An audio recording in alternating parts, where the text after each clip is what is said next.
Hello students, कैसे हैं आप सब। आई होप आप सब अच्छे होंगे। आईसीटी वर्चुअल क्लासरूम में आप सबका स्वागत है। मैं विकास। बच्चों, क्लास 6 का मैथ्स करेंगे हम। चैप्टर है आपका प्लेइंग विद नंबर्स। इस चैप्टर को हमें कंटिन्यू करना है। चलिए चलते हैं स्मार्ट बोर्ड पे। तो ठीक है, नोट कर लेंगे इसको, टॉपिक को। और यहाँ पे पिछले सेशन में हमने किया था बच्चों कुछ डिविजिबिलिटी के और रूल्स। ठीक है, जैसे यहाँ पे एक चीज दी गई है, if a number is divisible by another number then it is divisible by each of factors of that number. तो यहाँ पे ऐसा कुछ बोला गया है कि कोई संख्या है, कोई नंबर है, वो दूसरे नंबर से भाज्य होता है, तो वो नंबर, वही नंबर जिस नंबर से भाज्य है उसके फैक्टर्स से, गुणनखंडों से भी भाज्य होगा, गुणनखंडों से भी डिवाइड होगा। ये चीज आपको यहाँ पे बताई जा रही है। ठीक है, एग्जाम्पल के तौर पे देखिए, कोई नंबर अगर 18 से पूरा पूरा भाग होता है, तो जो 18 के फैक्टर्स हैं 1 2 3 1 2 3 6 9 18 है ना, इनसे भी डिवाइड होगा। ठीक है, दूसरा क्या कहता है, दूसरा रूल कहता है, if a number is divisible by two coprime numbers then it is divisible by their product also. यदि कोई नंबर दो को प्राइम नंबर से भाज्य है तो वो उनके मल्टीप्लीकेशन, उनको मल्टीप्लाई करके जो आंसर आएगा उससे भी डिविजिबल होगा। समझ में आ रहा है बच्चों?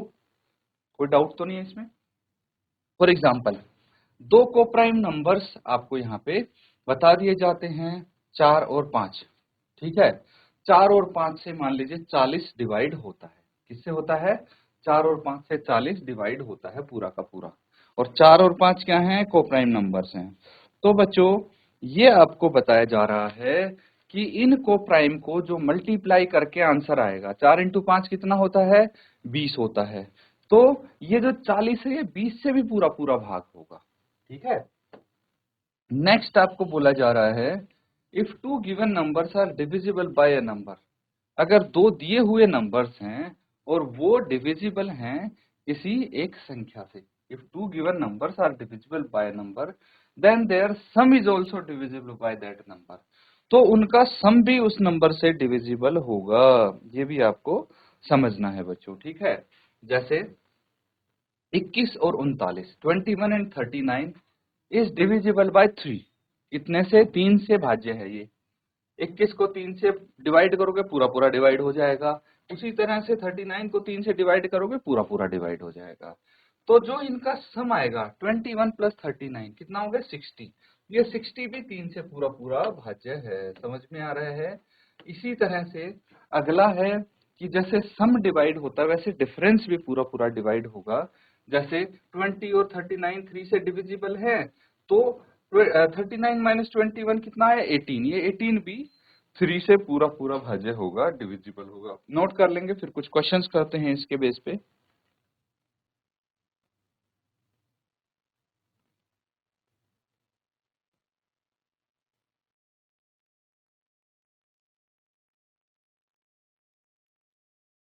ठीक है, चलिए क्वेश्चन यहाँ पे है जो आप सॉल्व करेंगे अब।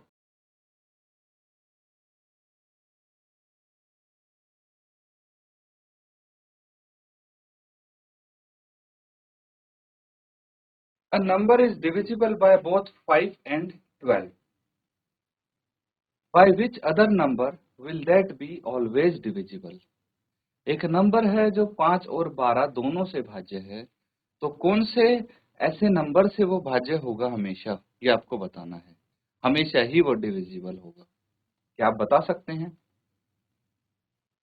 तो अभी हमने एक रूल सीखा था, क्या? If a number is divisible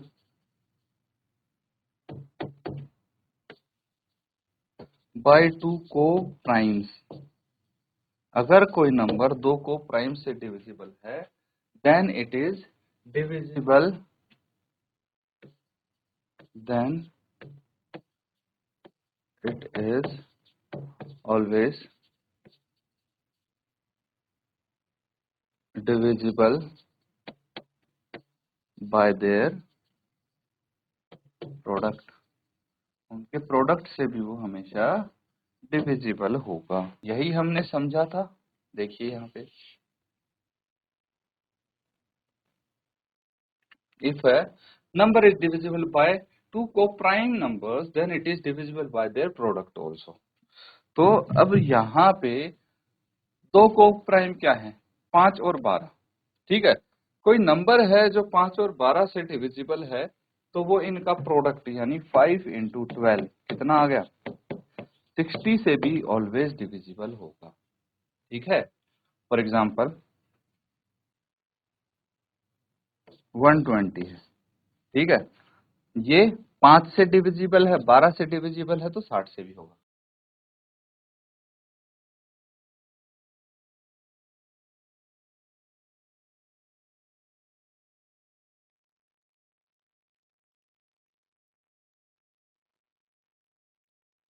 ठीक है, समझ में आया। चलिए अब अगला क्वेश्चन करेंगे हम।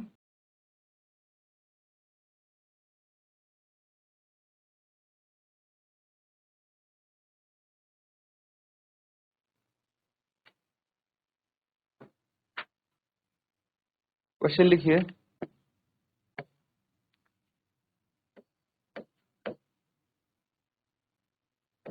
अ number is divisible by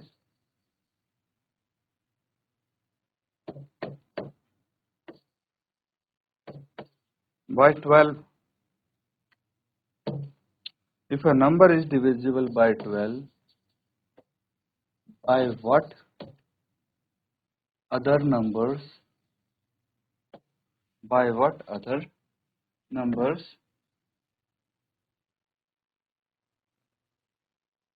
will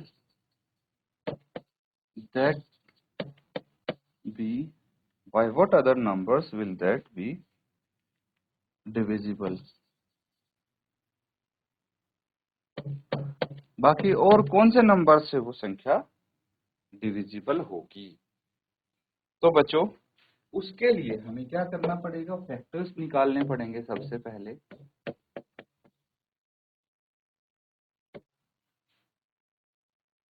factors of 12 are, factors of 12 are 1 2 3 4 6 and 12। 12 के फैक्टर यही हैं। देयरफॉर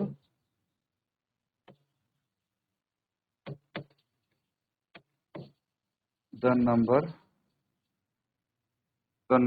also be divisible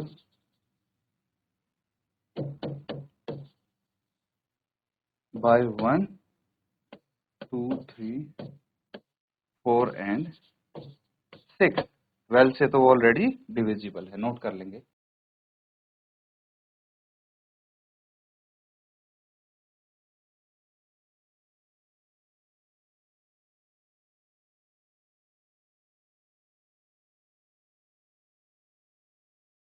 ठीक है बच्चों, नोट कर लिया सबने। चलिए अब हम यहाँ पे कुछ क्वेश्चंस और करने वाले हैं, ध्यान से समझेंगे सब।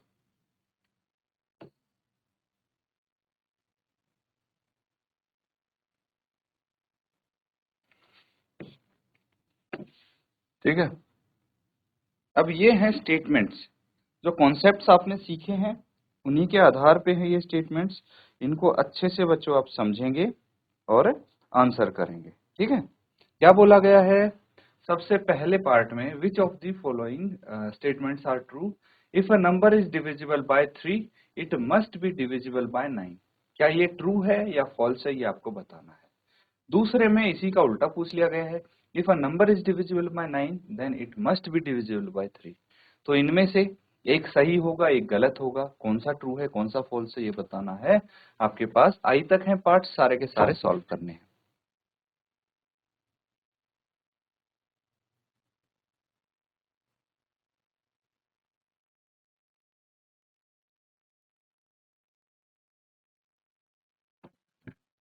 तो ठीक है, चलिए अब जो हमने डिविजिबिलिटी रूल्स याद किए थे उनको एक बार याद करने की कोशिश करो। आपको पता चलेगा कि कोई भी नंबर, ठीक है, कोई एक नंबर अगर किसी दूसरे नंबर से डिविजिबल है तो वही नंबर उसके फैक्टर्स यानी गुणनखंड से भी भाज्य होगा। ठीक है, जैसे कि यहाँ पे कोई नंबर है जो 9 से डिवाइड होता है, ठीक है, कोई नंबर है जो 9 से डिवाइड होता है, तो 9 के फैक्टर क्या है? फैक्टर्स ऑफ 9 आर 1 3 9, 1 3 9 ये इसके फैक्टर है। तो वो नंबर 3 से भी डिविजिबल होगा, है ना, यही बोला गया है यहाँ पे, इसीलिए हम इसको ट्रू कर देंगे, लेकिन ये फॉल्स हो जाएगा। ठीक है, if a number is divisible by 3, तो ऐसा कोई रूल नहीं है कि वो नंबर उसके मल्टीपल से भी डिविजिबल होगा। समझ में आ रहा है बच्चों? तो नोट इसको करेंगे आप। उसके बाद नेक्स्ट क्या बोला गया है? If a number is divisible by 18 it must be divisible by both 3 and 6। Again same rule आ जाता है यहाँ पे। सेम रूल क्या है कि अगर कोई नंबर किसी नंबर से डिविजिबल है तो वो उसके फैक्टर्स से भी डिविजिबल होगा। तो मुझे बताइए 18 के फैक्टर्स क्या होंगे? 1 2 3 6 9 18 ये होते हैं। तो अगर कोई संख्या जो 18 से भाज्य है वो उसके फैक्टर से भी भाज्य होगी। तो मतलब 2 और 3 दोनों से, 2 और 3 और 6 दोनों से भाज्य होगी, क्योंकि ये देखिए 3 इसका फैक्टर है और 6 भी है, ये दोनों ही इनके 18 के फैक्टर्स हैं, इसीलिए ये स्टेटमेंट भी आपकी ट्रू हो जाएगी। क्या हो जाएगी? ट्रू हो जाएगी। ठीक है, अगला देखिए नेक्स्ट क्या है? If a number is divisible by 9 and 10 both then it must be divisible by 90। ये कौन सा रूल कहता है कि अगर कोई नंबर 9 एंड 10 से डिविजिबल है तो वो दोनों से डिविजिबल, दोनों के प्रोडक्ट से डिविजिबल होगा। तो आपको ये पता होना चाहिए पहले एज 9 एंड 10, क्योंकि 9 और 10 क्या है? को प्राइम है, आर को प्राइम्स। को प्राइम मतलब सह अभाज्य संख्याएं हैं 9 और 10, इसीलिए बिकॉज 9 एंड 10 आर को प्राइम, तो इनका जो प्रोडक्ट है, प्रोडक्ट क्या होगा? 90। ठीक है, प्रोडक्ट क्या होगा? 90। तो अब देखिए कोई नंबर अगर 9 और 10 दोनों से डिविजिबल है तो वो इनके प्रोडक्ट यानी 90 से भी डिविजिबल होगा, भाज्य होगा। तो ये भी स्टेटमेंट आपकी ट्रू है कि नहीं? बिल्कुल है।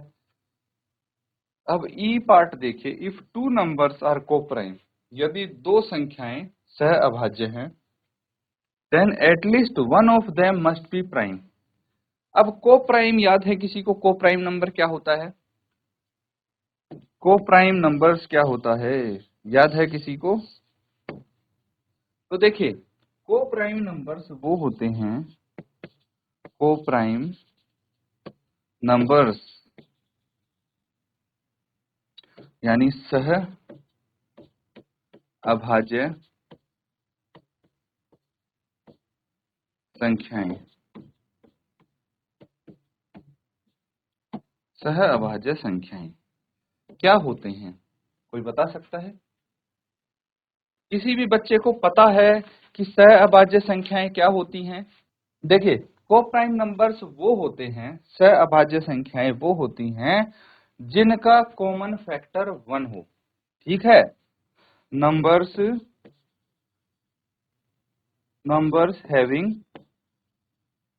Having only 1 as common factor. वो नंबर जिनका कॉमन फैक्टर 1 हो उनको बोलेंगे हम कोप्राइम नंबर्स यानी सहअभाज्य संख्या। ठीक है, अब देखिए आप मुझे ये बताइए कि अगर दो कोप्राइम नंबर्स हैं तो क्या ये जरूरी है कि उनमें से एक प्राइम नंबर हो? अब प्राइम नंबर क्या होता है?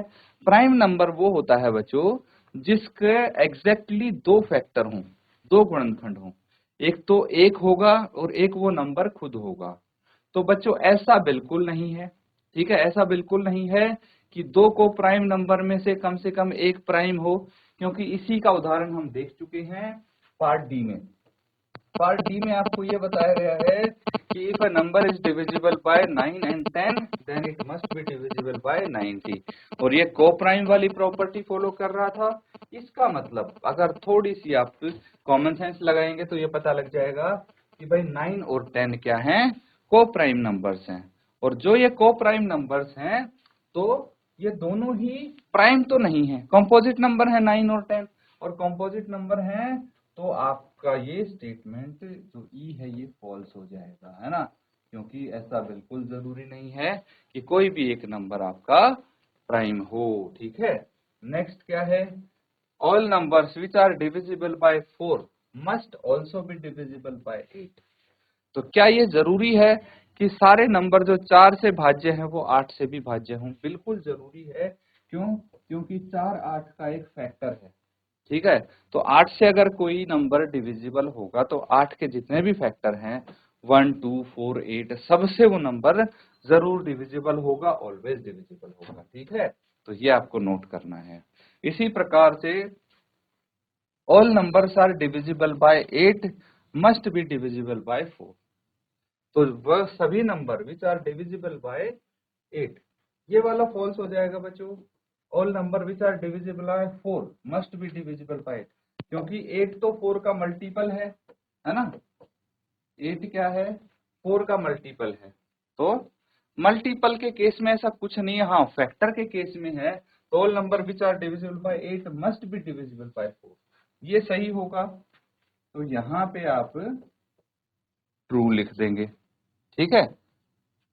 If a number is exactly divides two numbers separately, it must exactly divide their sum। तो अगर कोई नंबर दो नंबर्स को अलग अलग भाग कर रहा है तो वो उन दोनों नंबर्स के सम को भी डिवाइड करेगा।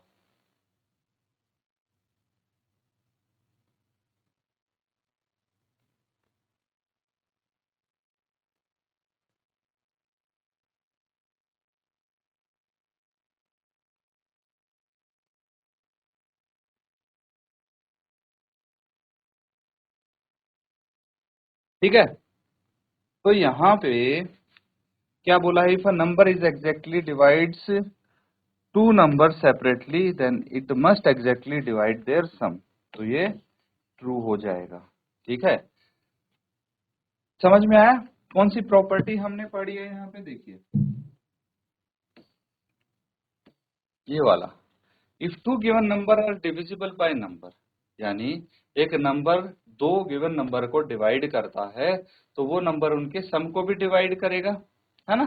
यही प्रॉपर्टी आपको यहाँ पे दी गई है, नोट कर लेंगे।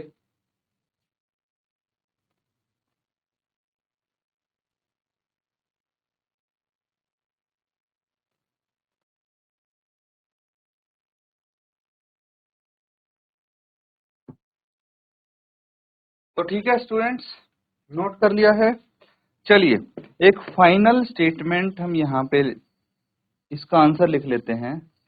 इसी का अगर उल्टा कर दें हम, कि अगर कोई नंबर दो नंबर्स के सम को डिवाइड कर रहा है एग्जैक्टली तो उन नंबर्स को अलग अलग भी डिवाइड करेगा, ये जरूरी नहीं है, ठीक है।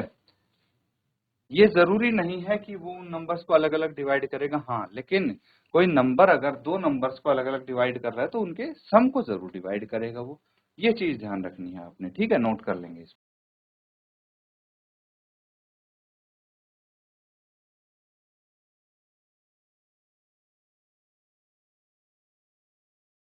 तो बच्चों यहाँ पे जो हमने क्वेश्चंस किए हैं उनको अच्छे से आप रिवाइज करें। इसी के साथ आज का सेशन एंड करेंगे। Thank you and have a nice day.